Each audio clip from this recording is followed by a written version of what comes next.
El condicional. We're going to talk about what you should, could, or would do. Conditional typically really is used for would in English. The conditional talks about what happens under certain conditions. It's equivalent to would in English. It's often used in the same sentence with the past tense, not always, but a lot of the times you'll see it in the same sentence with the past tense. It's used to make polite requests. I think last year in Spanish too, if you remember, me gustaría, instead of saying I like, I would like. All verbs have the same ending in the conditional, just like in the future. AR, ER, IR all have the same endings, which makes it easy. So how do you form it? El infinitivo más ia. So you have the infinitive just like the future tense, and instead of adding the future tense endings, the a, as, a, you would add ia. So it would be the infinitive plus ia, ias, ia, iamos, iais, ian. Do these endings look familiar? They should, because these are actually the imperfect er, ir endings if you would take off the ending. If you would take the er or the ir off, comía. But if you're going to make, so that would be I used to eat. But if you would add this to the infinitive, comería, I would eat.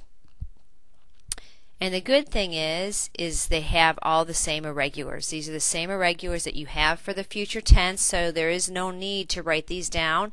You have them for the future tense. So the future tense is will. The conditional tense is typically would or could with a polite request. The infinitive hacer is haré, which is the future tense. Here's an example. I will do or I will make. Conditional, haría. I would do or I would make. And the conditional of I is habría. The future of I is habrá. I is a very important verb. And let's make sure you remember what I means. I means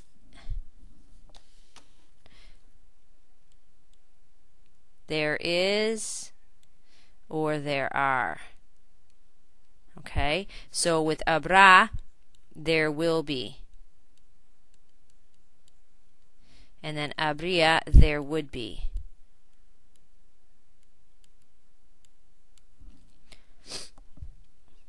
Okay, vamos a practicarlo. So we have 4 sentences where you can practice them. So stop this video, practice them, and then come back and we'll see if you're right. Now that you're back, here are the answers. Pablo said that he would study tomorrow. So again, here we have the past and the conditional in the same tense. Pablo dijo que él estudiaría mañana. Could you repeat the question? ¿Podrías repetir la pregunta? Very polite way of saying, instead of saying puedes, can you? We would go to Florida, but we don't have the money. Iríamos, you could also, of course, have nosotros a Florida, pero no tenemos dinero. Or you could say no tenemos el dinero. I just put no tenemos dinero. Marta would tell her friends the truth, but she is scared. Marta les diría a sus amigos la verdad, pero ella tiene miedo. You guys notice in here? If you have the indirect object, you also have to have the indirect object pronoun. Okay, so write down any questions. Enjoy the rest of your weekend y nos vemos el lunes.